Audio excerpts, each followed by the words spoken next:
The message came at exactly midnight, broadcast on every frequency known to human technology and several that were not. It cut through radio stations, television networks, and military channels all at once. Every screen on Earth flickered and showed the same image: a tall creature with gray skin, sharp teeth, and 4 eyes that burned with cold arrogance. "I am High Overlord of the Empire," the creature announced. "Your world has been selected for incorporation into our territory. You have 72 hours to surrender all military assets and accept our rule. Resistance will result in complete destruction. This is not a negotiation. This is your only warning." The broadcast ended. For a moment the world was silent. In Geneva, the United Earth Council gathered within the hour. Representatives from every nation sat around the massive circular table, their faces lit by holographic displays showing panic spreading across major cities. People were running through streets. Religious groups gathered to pray. Military bases scrambled fighters that everyone knew would be useless against an interstellar empire. Secretary General Lisa Grant walked into the room with calm steps. She was a woman in her 60s with silver hair and steady hands. She had led humanity through 3 economic crises, 2 resource wars, and a near collapse of global cooperation. Nothing seemed to shake her. She looked at the frightened faces around the table and smiled. Finally, she said. The room went quiet. Ambassador Park, Earth's representative to Galactic Affairs, leaned forward. He was young for his position, barely 40, but he had spent 15 years studying every alien transmission humanity had ever intercepted. "Madam Secretary," he said, "did you just say finally?" Lisa Grant pressed a button on the table. The holographic displays changed. Instead of showing panic in the streets, they showed something else entirely: hidden facilities, underground hangars, ships that no one outside this room had ever seen. 80 years ago, Lisa began, we intercepted our first alien transmission. A scout ship passed through our solar system and sent a report back to their empire. They described Earth as a primitive world, rich in resources, populated by weak creatures who had barely discovered space travel. She paused and looked around the room. We knew then that someday someone would come for us, so we started preparing. On the far side of the moon, Admiral Jake stood in the command center of a facility that officially did not exist. He was a broad man with gray at his temples and scars on his hands from 30 years of service. He had commanded submarines, aircraft carriers, and space stations. Now he commanded something far more dangerous. "Project Sleeping Giant is active," he said into his communicator. "All fleet commanders begin launch sequence." Across the solar system, things began to move. On the moon's dark side, massive doors slid open in the ancient dust. Ships rose from hidden bases, their hulls black and smooth, designed to be invisible against the emptiness of space. Near Mars, asteroid mining stations that had never actually mined anything powered up their true systems.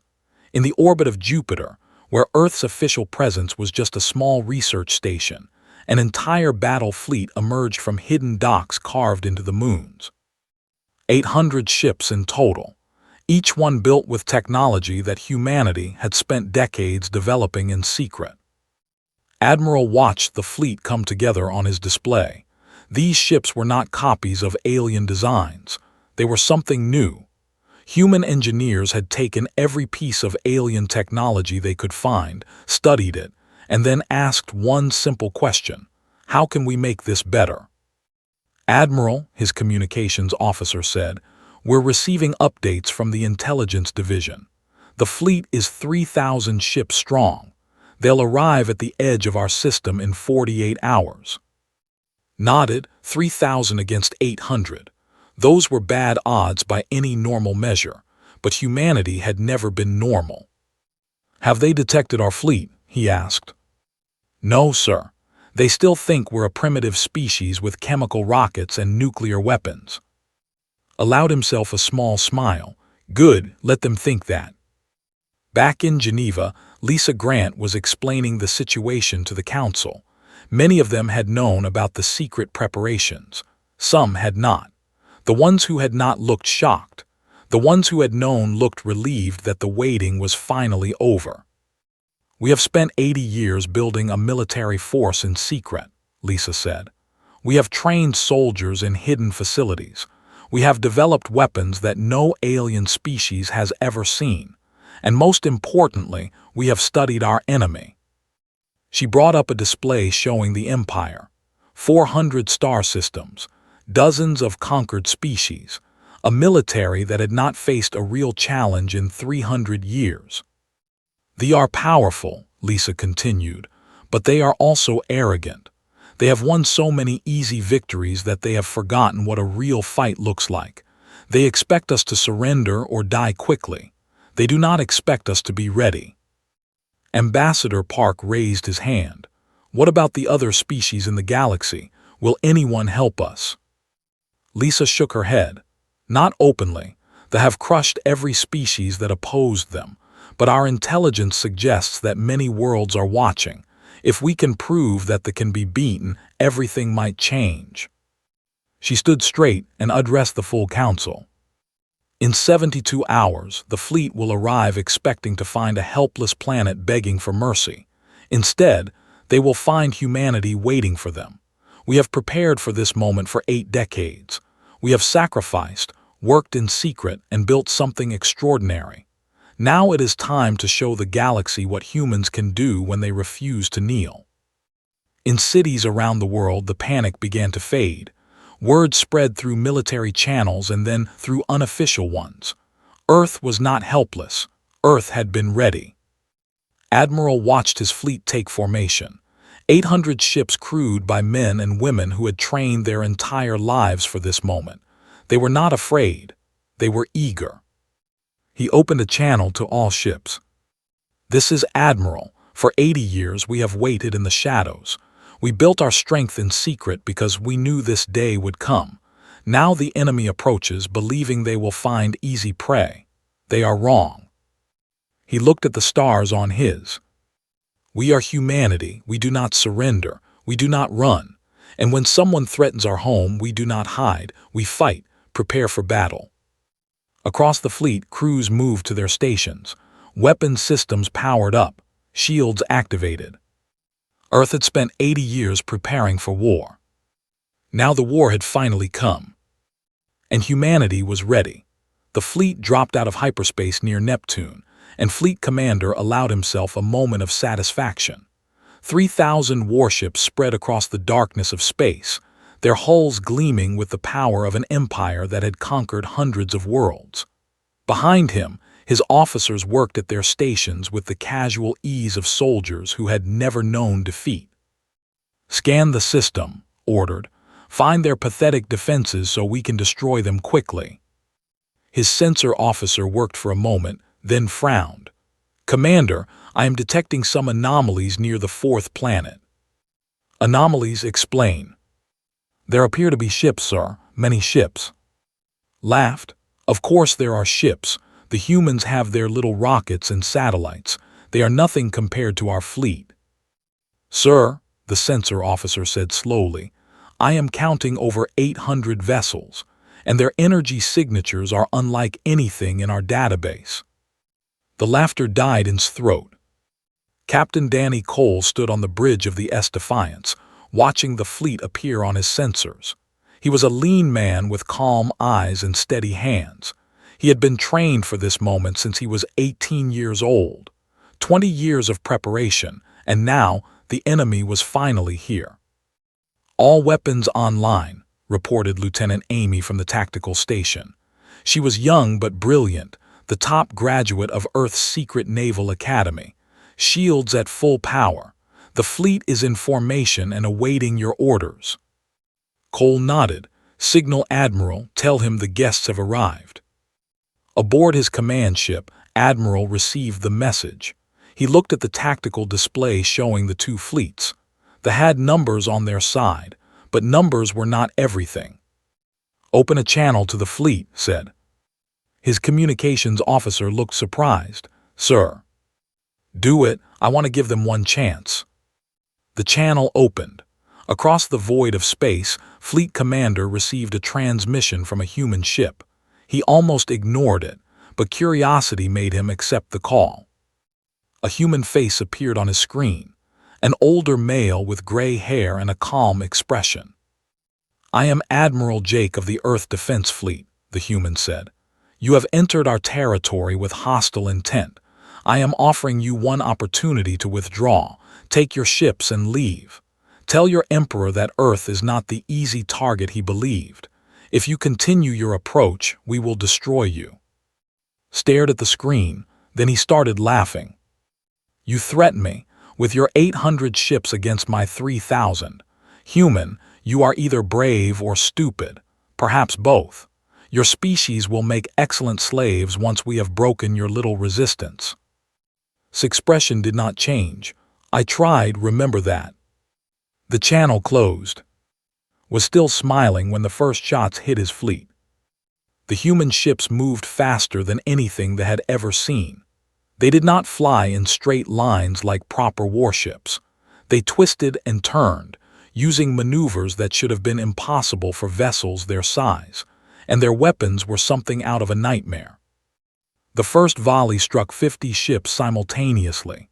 Their shields, which had stopped countless enemy attacks over centuries of warfare, failed completely. The hulls melted. The ships died. "Return fire," screamed. All ships returned fire. 3,000 warships opened up with everything they had.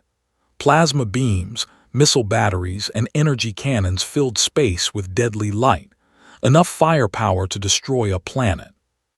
The human ships did not even slow down. Captain Cole watched the attack splash harmlessly against his ship's shields. The Defiance shuddered slightly, but nothing more.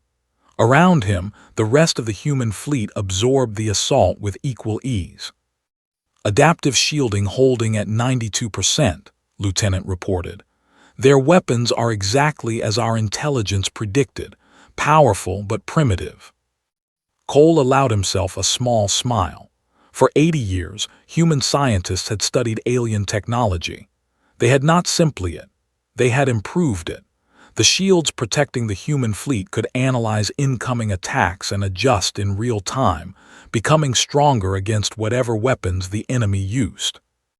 "Target their command ships," Cole ordered. "Take out their leadership first." The Defiance surged forward, leading a formation of 30 ships directly into the heart of the fleet. Around them, explosions lit up the darkness as human weapons tore through alien armor. Fleet Commander watched his display with growing horror. 200 ships destroyed in the first 5 minutes, 300 by the 10-minute mark. The humans were cutting through his fleet like predators through helpless prey. "How is this possible?" he demanded. "They are primitives. They were supposed to be primitives." "Commander," his tactical officer said, his voice shaking, "their weapons are operating on frequencies we cannot block. Their shields are adapting faster than we can target them. They are destroying our ships faster than we can coordinate a response." A massive explosion rocked the command ship. Damage alarms screamed. Through saw another warship break apart, its crew dying in the cold vacuum of space. He made a decision that no commander had made in 3 centuries. "All ships retreat, fall back to hyperspace, retreat." The surviving vessels turned and ran. They fled back toward the edge of the system, desperate to escape the nightmare that Earth had become. Admiral watched them go. His tactical officer turned to him with an eager expression. "Sir, should we pursue? We could destroy them all before they escape." Shook his head. "No, let them go." "Sir, I want them to carry a message back to their emperor. I want them to tell everyone in the Empire what happened here today." Looked at the retreating fleet with cold satisfaction. "Fear is a weapon too, and we just fired the first shot."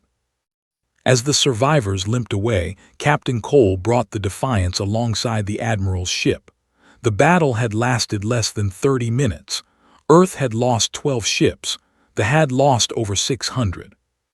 Lieutenant looked at the final numbers and shook her head in amazement. I trained for this my whole life, but I never imagined it would be this one-sided." Cole nodded. "We had 80 years to prepare. They had 300 years of overconfidence. This was always going to be the result." Across the fleet, celebrations broke out. Crews cheered and embraced. They had won the first battle. They had proven that humanity was not weak. They had shown the galaxy that Earth could fight. But Admiral did not celebrate. He stood alone on his bridge, staring at the stars. "Sir," his first officer asked, "is something wrong? We won." "We won a battle," replied. "They will be back. They have hundreds of worlds, millions of ships. They cannot let this defeat stand. When they return, they will bring everything they have." He turned to face his officer. "This was just the beginning. The real war starts now." In the distance, the last ship disappeared into hyperspace, carrying news of humanity's terrible surprise back to an empire that had never known fear. Until today, the throne room of Emperor was built to intimidate. Massive pillars rose toward a ceiling lost in shadows. The floor was made from the crushed bones of conquered species, polished until it gleamed like marble. Thousands of courtiers filled the space, all of them silent, all of them afraid. Fleet Commander knelt before his emperor and wished he were dead. "Explain this failure," said. His voice was quiet, but it carried through the entire hall. He was ancient by standards, his gray skin wrinkled and spotted with age, but his 4 eyes burned with fury. "Your Majesty," began, "the humans were not what our intelligence suggested. They had ships, advanced ships, weapons that cut through our shields like they were nothing. We lost over 600 vessels in less than 1 hour." Whispers spread through the courtiers. 600 ships. It was unthinkable. The Empire had not suffered such a loss in living memory. "Silence," commanded. The whispers stopped immediately. He looked down with cold disgust. "You are telling me that a species we classified as primitive, a species that was barely capable of reaching their own moon a century ago, destroyed 600 of my warships?" "Yes, Your Majesty." "And you retreated?" Lowered his head further. "I believed it was necessary to preserve the remaining fleet, to bring this information back to you." Was silent for a long moment. Then he made a gesture with his clawed hand. Guards stepped forward, grabbed and dragged him away. His fate would be unpleasant. "General Al," called out. A younger stepped forward from the crowd.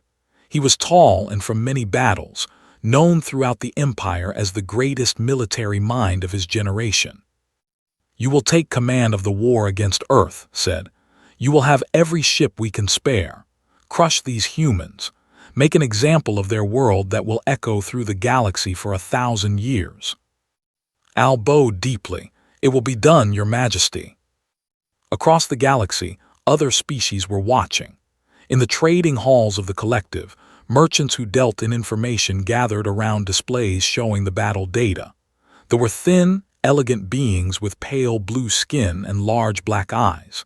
They had survived for centuries by staying neutral, selling to everyone and fighting no one. Ambassador hand-studied the numbers and felt something he had not felt in a very long time: hope. "The humans did this," he said softly to his advisors. "A species we had never heard of until today. They defeated a fleet." "It was only one fleet," one advisor cautioned. "The Empire has hundreds more." "True, but they have never been beaten, not like this. The humans have proven it is possible." Hand made a decision. "Open a secret channel to Earth. Tell them the collective wishes to discuss trade opportunities." On Earth, the mood was cautiously optimistic. The victory had been celebrated, but Secretary General Lisa Grant and her advisors knew it was only the beginning. They gathered in the deep command center beneath Geneva, surrounded by holographic displays showing the entire galaxy. "They will return with more ships," Admiral reported via video link from his flagship.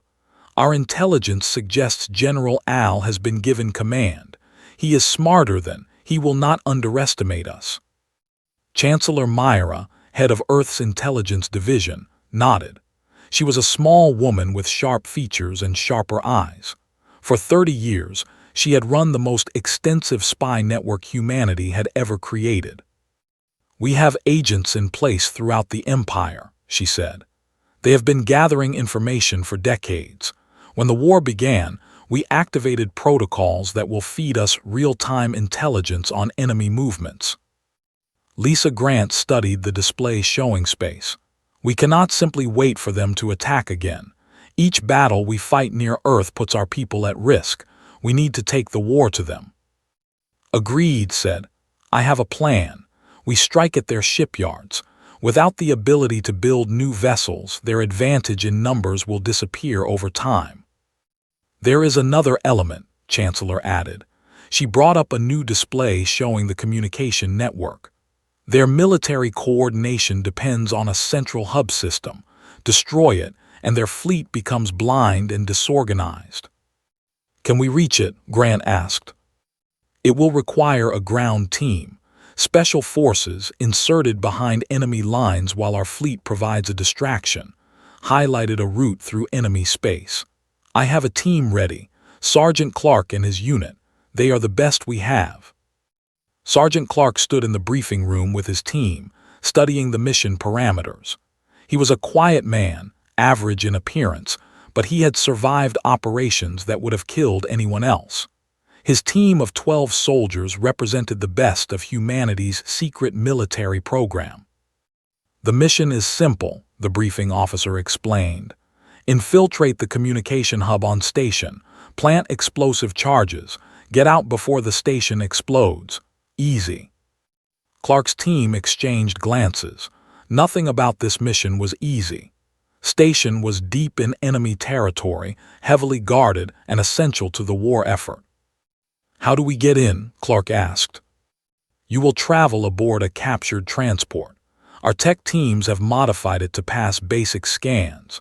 Once you reach the station, you will have approximately 4 hours to complete the mission before the main fleet engagement begins." Clark nodded slowly. 4 hours to destroy the communications network of a 400-system empire. His team had trained for impossible missions. This would be their greatest test. Meanwhile, Ambassador Hand's message reached Earth. Chancellor brought the news to Secretary General Grant personally. "The collective wants to help us," reported. "They are offering intelligence on ship movements and defensive positions. In exchange, they want trade agreements once the war is over." Grant considered this carefully. "Can we trust them?" "They hate everyone hates For centuries, the Empire has bullied and exploited every species it could reach. We are the first to fight back successfully. See an opportunity to back a winner." Grant nodded. "Accept their offer, but carefully. We are new to galactic politics. We cannot afford to be naive." As preparations continued, Admiral addressed his fleet one final time before departure. "We have won the first battle, but this war is far from over. Now we take the fight to the enemy. We will strike their shipyards, cripple their communications, and show every oppressed species in this galaxy that they can be defeated." He looked at the hundreds of ships under his command. Men and women from every nation on Earth, united against a common enemy. "When we are done, the galaxy will remember this moment. They will remember that humanity did not hide, did not surrender, did not wait to be conquered. We fought, and we won." The fleet jumped to hyperspace, carrying humanity's war into the heart of enemy territory. The Empire had ruled the galaxy for centuries through fear and power. Now they would learn what it meant to face an enemy who refused to be afraid. The captured transport drifted through enemy space, its engines humming with the distinctive frequency of Imperial technology. Inside, Sergeant Clark and his 12-person team waited in silence. They wore modified combat suits designed to mimic body signatures on sensors. Each soldier carried weapons built specifically for this mission. "Approaching station," the pilot announced over the internal channel.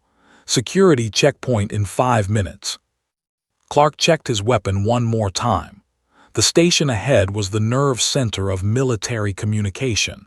Every order, every fleet movement, every strategic decision flowed through this facility. Destroy it, and the enemy would be deaf and blind.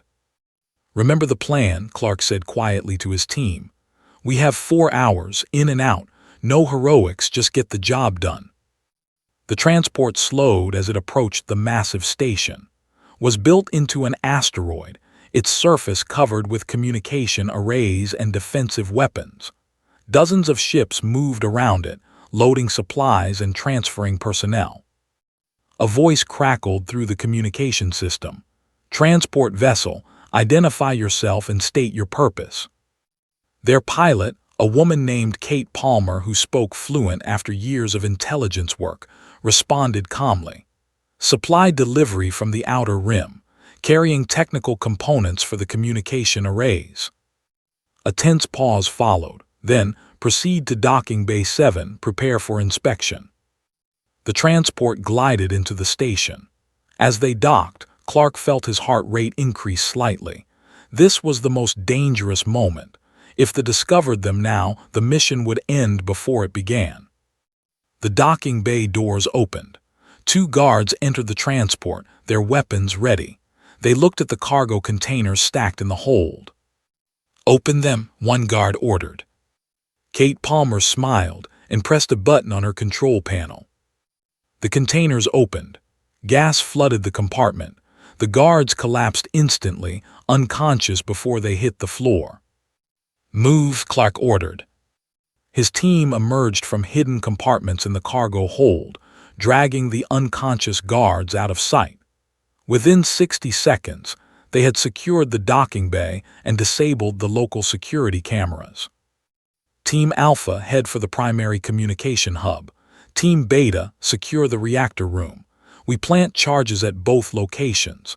Rendezvous at Docking Bay 7 in 3 hours. The teams split up and disappeared into the station. Thousands of light years away, Admiral's fleet dropped out of hyperspace above the shipyard world of Prime. The planet below was covered with massive construction facilities, capable of producing hundreds of warships each year. Destroy these shipyards, and the ability to replace their losses would be crippled. "Enemy fleet detected," the tactical officer reported. 600 ships defending the planet. Studied the display. His fleet numbered 500 vessels. The odds were not ideal, but they had faced worse. "Signal all ships. Begin attack pattern Delta. Focus on their defensive platforms first." The human fleet surged forward. Weapons fire lit up the space between the 2 forces. Ships moved to intercept, but they were slower, less maneuverable. The first exchange favored the humans as expected. But they had learned from their previous defeat. "Admiral," the tactical officer said urgently, "enemy ships are adapting. They are spreading their formation, reducing our ability to concentrate fire." Nodded grimly.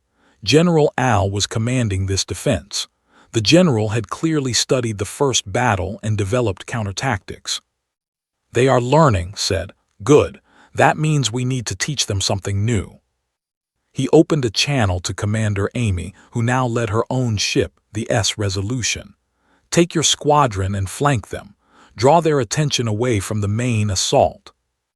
His voice came back immediately. "Understood, Admiral. Resolution moving to engage." The Resolution led 30 ships in a sweeping arc around the formation. The enemy had to divide their attention, weakening their center, saw the opportunity and pressed the attack. The battle raged for hours. Ships exploded on both sides. They fought harder than before, more organized, more determined. But step by step, the humans pushed them back. On station, Clark's team reached the primary communication hub. The room was filled with massive computer systems, their surfaces covered with blinking lights and flowing data. Technicians worked at stations throughout the space, unaware of the intruders watching from the shadows. "Charges ready," whispered one of Clark's soldiers. Clark nodded. They needed to place explosives at 6 key points to ensure complete destruction. That meant taking out the technicians quietly. They moved like ghosts. Stun weapons dropped technicians before they could raise an alarm. Within minutes, the hub was clear. Clark's team planted their charges and activated the timers. Team Beta, report, Clark said into his communicator. Charges placed at the reactor. We are heading to the rendezvous. Good, all teams fall back. We have 90 minutes until detonation. Above Prime, the battle had turned in humanity's favor. The defensive fleet was broken, scattered, retreating, but victory had cost them. The Resolution drifted in space, its hull torn open by enemy fire. Resolution, report, called. Commander's voice came through, strained but alive. Hull breach on decks 3 through 7. Engines are damaged. We cannot jump to hyperspace. Can you hold together? Yes, sir. We are not going anywhere, but we are still in the fight. Made a quick decision. All ships cover the Resolution. Get a repair team to her immediately. We are not leaving anyone behind. As human ships moved to protect their wounded sister, the remaining defenders made one final push. General Al himself led the assault, his command ship driving straight toward the human fleet. Target their admiral, Al ordered. Cut off the head and the body will die. His ship broke through the human formation, weapons blazing. For a moment, it seemed like the might turned the tide. Then revealed his final card. All ships activate the pulse weapon. Across the human fleet, a new system powered up. It had never been used in combat before. Dr. Ben Harper, the scientist who designed it, had called it a mercy weapon. It did not destroy. It disabled. A wave of energy swept through space. Every ship in its path went dark. Power failed. Engines died. Weapons went offline. The ships drifted helplessly, their crews alive but unable to do anything. Al's command ship hung in the void, completely powerless. Opened a channel that would reach every vessel in the system. This is Admiral of the Earth Defense Fleet. Your ships are disabled. Your crews are alive. We could destroy you, but we choose not to. Surrender and you will be treated fairly. Continue to resist and we will leave you drifting in space until you run out of air. The choice is yours. One by one, ships signaled their surrender. On station, Sergeant Clark's team reached their transport just as the timers hit 0. Behind them, the station erupted in a series of massive explosions. The communication hub was destroyed. The reactor went critical. Within minutes, the entire station was gone. Mission complete, Clark reported, heading home. The news spread across the galaxy faster than any ship could travel. Humanity had struck at the heart of the Empire. Their shipyards burned. Their communication network was destroyed. And they had been shown mercy when destruction would have been easier. Admiral looked at the disabled fleet and felt tired but satisfied. Send a message to Earth, he said. Tell them the operation was a success. Tell them we proved that humans can be both strong and merciful. He hoped the galaxy was listening. He hoped they understood what humanity was trying to say. The throne world of the Empire had never known invasion. For 4,000 years, it had been the center of galactic power, untouchable and supreme. Now, human ships filled its skies, and Emperor sat in his throne room waiting for the end. The doors opened. Secretary General Lisa Grant walked in, flanked by Admiral and a small security detail. She moved with the confidence of someone who had already won, but chose not to gloat about it. Watched her approach with his 4 ancient eyes. He had expected monsters. He had expected cruel conquerors who would tear down everything his ancestors had built. Instead, he saw a tired woman with silver hair and a calm expression. Emperor, Lisa said, stopping a respectful distance from the throne. The war is over. Your fleets are destroyed or captured. Your shipyards are gone. Your communication network no longer exists. You have no ability to continue fighting. Then kill me, replied. His voice was hollow. That is what conquerors do. Kill the old ruler and take his place. Lisa shook her head. We are not conquerors, we never wanted your empire, we never wanted this war. You came to us, remember. You threatened our home, you demanded our surrender, all we did was defend ourselves. Was silent for a long moment. Then what do you want? Peace, real peace, not the kind built on fear and domination, but the kind built on respect and cooperation. Lisa pulled out a document and placed it before the Emperor. This is a treaty. You will reduce your military to defensive levels only. You will release all species you have conquered and allow them to choose their own futures. You will open trade and diplomatic relations with Earth and any other world that wishes it. And if I refuse? Admiral stepped forward. We have ships in orbit around every major world. We have disabled your entire remaining fleet. You have no leverage, Emperor. None at all. Looked at the treaty. His clawed hands trembled slightly as he picked it up. Everything his family had built over thousands of years, reduced to this single moment. Why mercy? He asked quietly. You could destroy us completely. No one would stop you. Why show restraint? Lisa considered the question carefully before answering. Because destruction is easy. Building something better is hard. We want to show the galaxy that there is another way. Power does not have to mean cruelty. Strength does not have to mean oppression. If we become what you were, we are no better than you. Sign the treaty. The news spread across the galaxy like fire through dry grass. The Empire had fallen, not destroyed but defeated, humbled and reformed. And the species that had done this, the humans that no one had heard of a year ago, were offering something no conqueror had ever offered before. Freedom. On 100 worlds, oppressed species rose up against their governors. Some surrendered peacefully. Others fled. Within weeks, dozens of new independent governments formed, each one grateful to the humans who had made it possible. Ambassador Han of the Collective arrived on Earth with a formal proposal. He stood before the United Earth Council and spoke with barely contained excitement.